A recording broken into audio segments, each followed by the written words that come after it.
Well, polistrate fossils, as the word properly means in English, not in English, in Greek, poly means multiple, and straight, strata. So it's a fossil that penetrates through a number of different strata.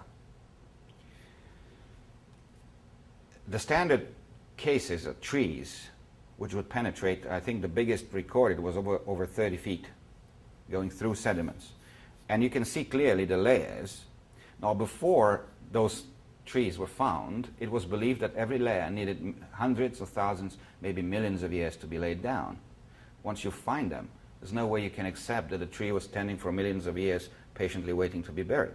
So now they have to accept that actually the tree was buried in a catastrophic event, in a flood of some sorts. And therefore, the polistrate fossils have changed mentalities in the science of sedimentology.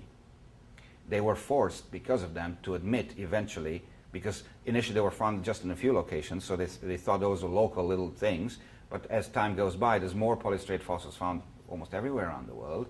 So now they slowly started admitting, and this shift in paradigm has probably came into existence about around the year 2000, that actually sedimentation, the episodes when the rocks are laid down, are short intervals of, say, hundreds of thousands of years, and then there's nothing. And there's another burst of sediment, and there's nothing. So now suddenly time is not where there are rocks and fossils. Time, the longest time, is where there's nothing, which is very convenient, obviously.